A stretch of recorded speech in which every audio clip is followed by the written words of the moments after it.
نحمده ونصلي على رسول الكريم. We were discussing the chapter on al-masu al-khuffayn, to make masa on the khuf. And we mentioned to you some of the similarities and differences between masa al-khuf and masa al-tayammum, some similarities, some differences, etc.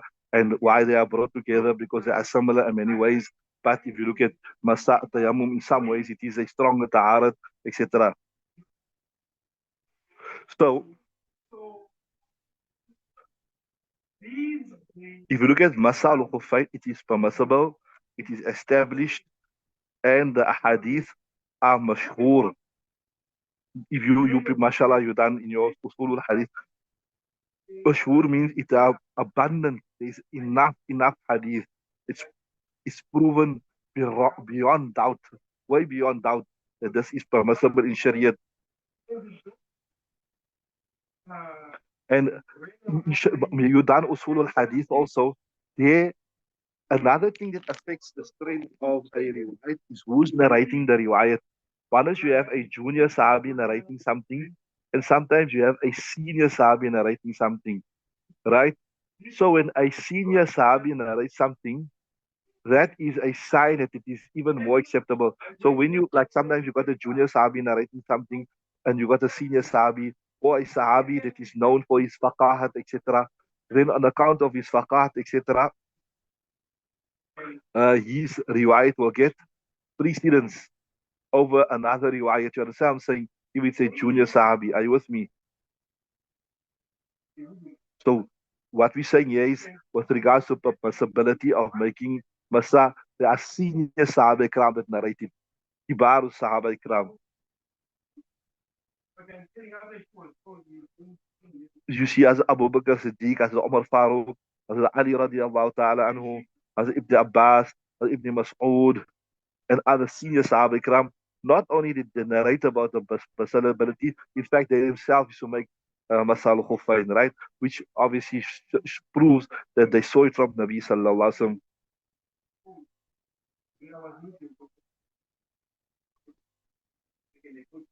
You know, there's a book which is called Ad-Dirayatu fi Tafrij Ahadith al-Hidayah.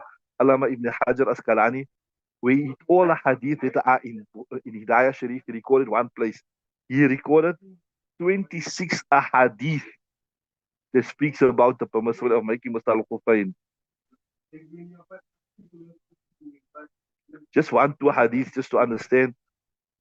عن بلال رضي الله عنه النبي صلى الله عليه وسلم توضأ ومسح على خفين والخمار. Nabi صلى الله عليه وسلم made wudu, and then he made masa upon his خفين.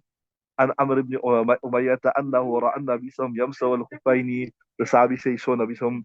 عن علي رضي الله عنه أن النبي صلى الله عليه وسلم جعل للمقيم يوما وليلة. That Nabi صلى الله عليه وسلم, as Ali says, Nabi صلى الله عليه وسلم fixed for the resident one day and one night.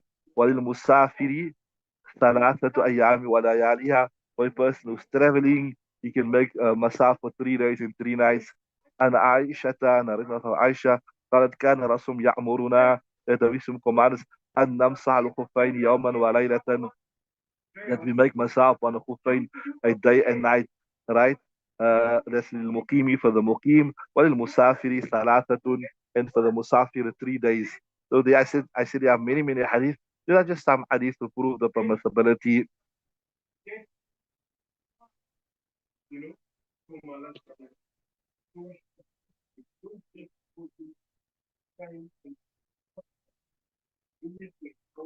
Right.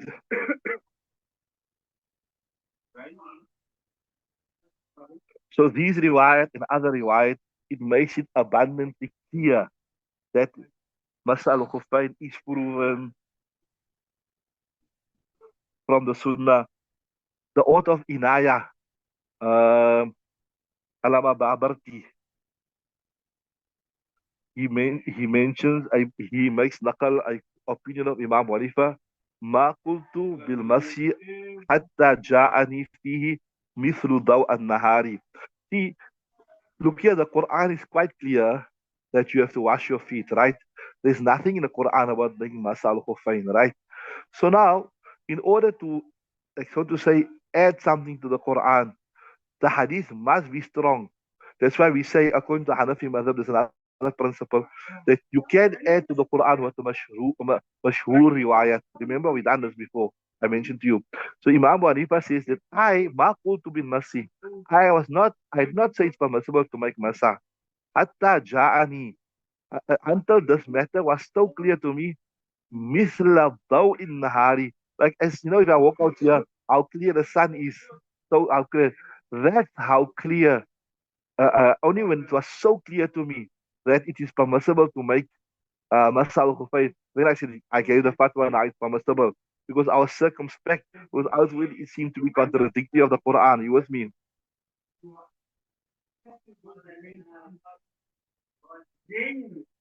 Then I mentioned to you this year, this is a very important thing this year also. That uh, somebody asked Imam Hanifa, what are the signs by which we can recognize who are the Ahlul Sunnah wal Jama'ah? I did mention to you this before, right?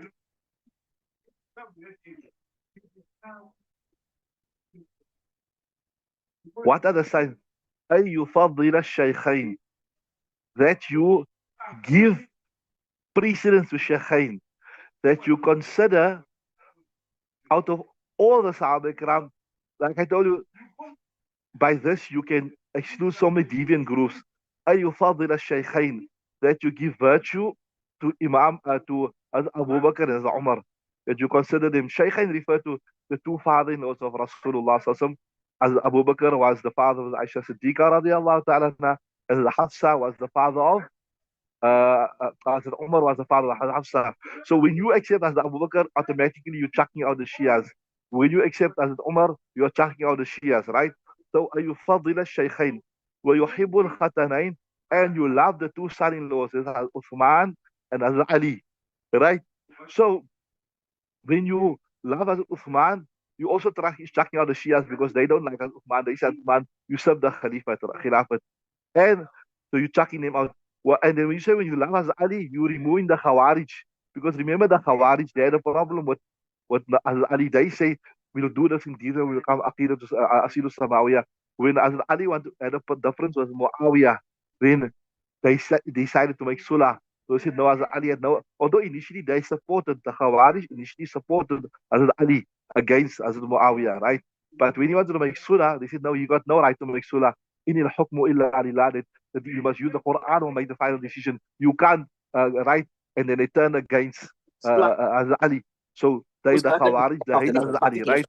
So the Khawarij that hates the Ali. Now, when you say we love Hazrat Ali, you're removing the Khawarij already, right? Then, so see, through this one statement of Imam Hanifa is so loaded with knowledge. Now, this year, وَيَرَى الْمَسَّ الْخُفَّيْنِ.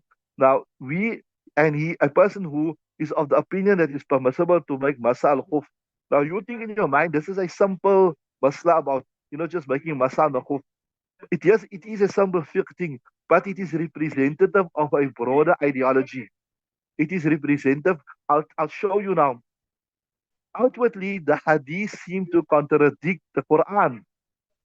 So, but if you accept the hadith, that means you accept the hadith as a hujjat in Sharia. That's what I'm saying. That means you accept the hadith as a secondary source of Sharia. And when you accept the hadith as a secondary source of Sharia, then you are, what are you? Remember, to Ahlus Sunnati wal Jama'ah. Who are we? We believe in the Quran. It's not mentioned part of this. It goes on saying, we believe in the Sunnah, and we believe in the Jama'ah. We believe in the Sahaba Ikram. So by saying that by saying we accept the hadith, we saying we accept the sunnah, right?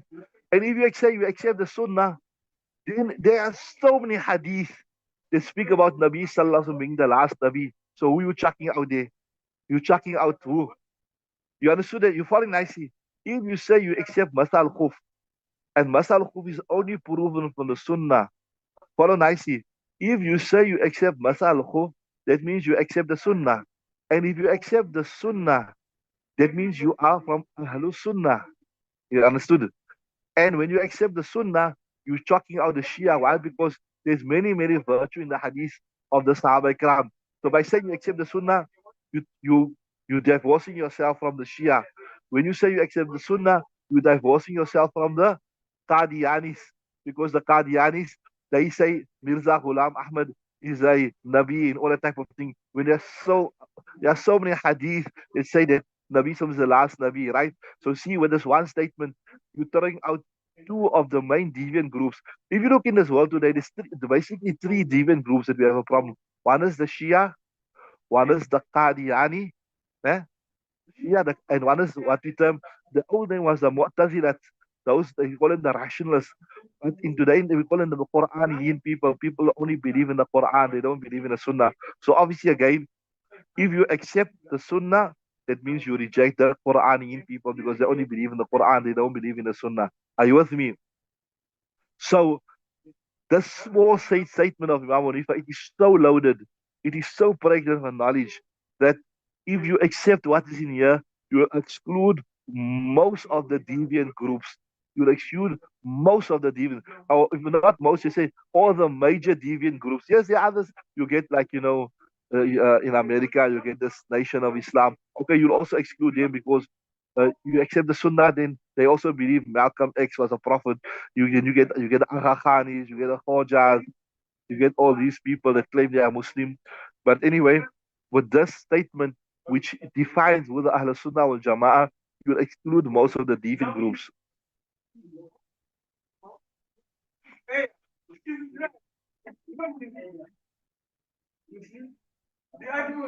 All right, so that was just a brief introduction to Masah al Khufain. Let's start the actual kitab. We look at it, we say al-Masu al Khufaini. Right? Masa means, what does Masa means? Massa yamussu. Massa yamissu. Imrarul yad ala shay. Not the technical meaning. If you pick up a dictionary, what does massa means? Just to pass your hand on something. So if I pass my hand over this desk, if I pass my hand on you, I'm making massa. I thought it's maybe a masasa. You must just check this. We've got a big dictionary here. Maybe it's masasa yam susu and yam masasa yam sisu. It's like masistu. Or if it's masasa yam sasu, it's masastu, right? So imoralul yadi ala shay. Just to pass your hand on something. Then in technical terminology, when you speak about Masah, like we done the chapter, you get it there. Not only in this chapter, there's Masah al Khufain, there's al Masu al Jabirati, you make Masah on the bandage. That's also very, very interesting Masah that you'll come across.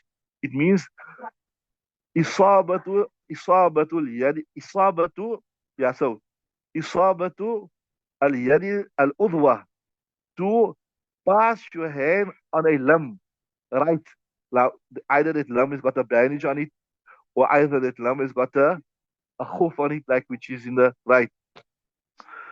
And then when we speak about al-masu al-khufain in this particular context, so the technical means isabatu yad al-udwa, but in the context of masu al-khufain, or in the context of al-masu al-jabira, al-jabaira, sometimes you've got a bandage, you say isabatu yad al-mubtallati al-khufa al-malbusa, is to pass a wet hand, interesting, on a hoof that is worn.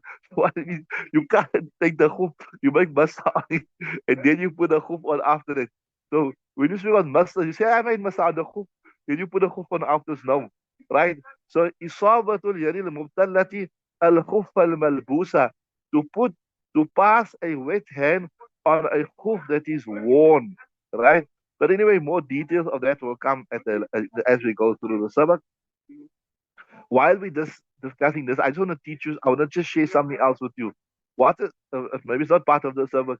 What's the difference between masa and ghasal? Like we say, you have to wash your limbs, right? And why don't you make masa of the limb, right? What? Tell me what you understand. What is masa?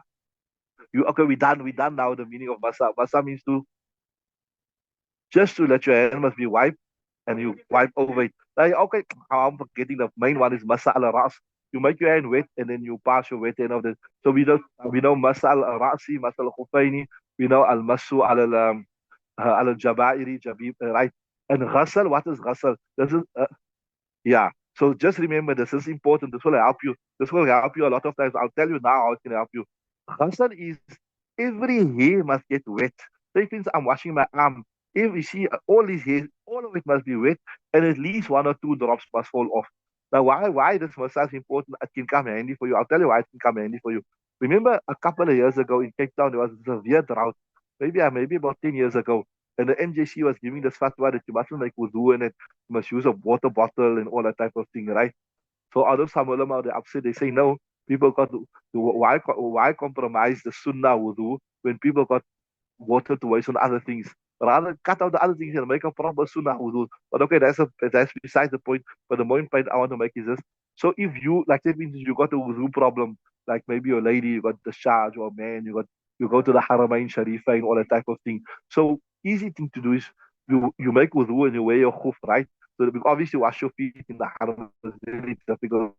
You take a water bottle with you. So if you spray your lump, two drops fall off, and you wipe it, that lump is washed. Or maybe another time the skin come handy for you also. So there's no reason not to make wudu. Maybe Allah Ta'ala protect us.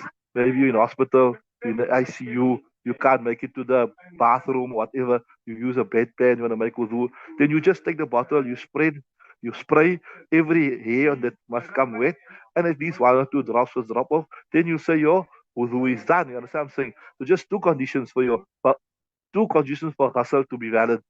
Every hair must be wet, and the other thing is this year, at least two or more drops must drop off from the lump, then your ghusl is done. So this will become very, very handy, I tell you. Whether it is for in hospital, Allah Ta'ala protect us all, or you're going for Hajj or in the Haramain Sharifain. Sometimes you go early, you get a nice place, you'll do break, you have to go out, you can't get in, especially nowadays. They shut the doors before, they never used to shut the doors. They just shut the doors randomly in the Haramain Sharifain. Now you came so early, now you lose your spot. So it's very difficult. I see almost time is almost done, but let's just do one ibarat here just for the barakah.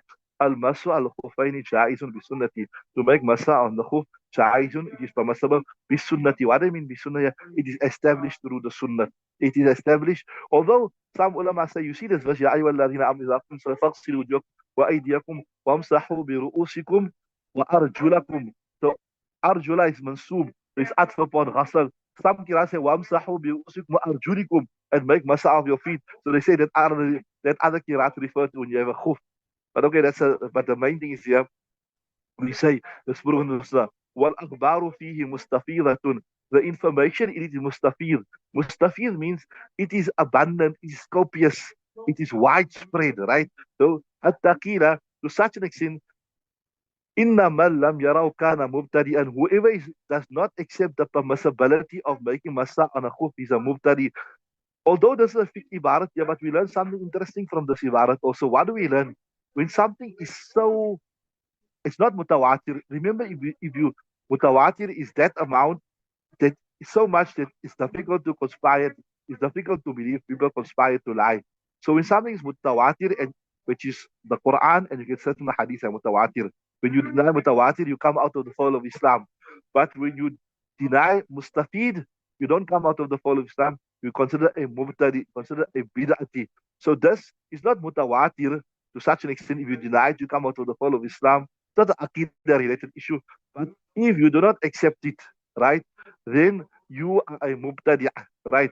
Then the next thing I told you, remember I told you about this person was boasting about his sheikh. He's telling, my sheikh is such a pious person. He practices all the sunnahs and he's wearing khufs all the time. I told you that although it's proven from the sunnah, but it's not a better thing to do. Lakin man ra'ahu, whoever ra'ah means he's of the opinion that it is permissible to use the khuf, accepted. But thumma lam yamsah, but you don't make masah. Akhidan bil azimati, because you understand it. Look here, to wash your feet is more reward because there's more PT, there's more effort, right? Right? Kana ma'juran. He will be rewarded for that. He will be rewarded for it. Okay, we stop there, inshallah. We will continue Monday with this. Now we're going to switch over to the tafsir.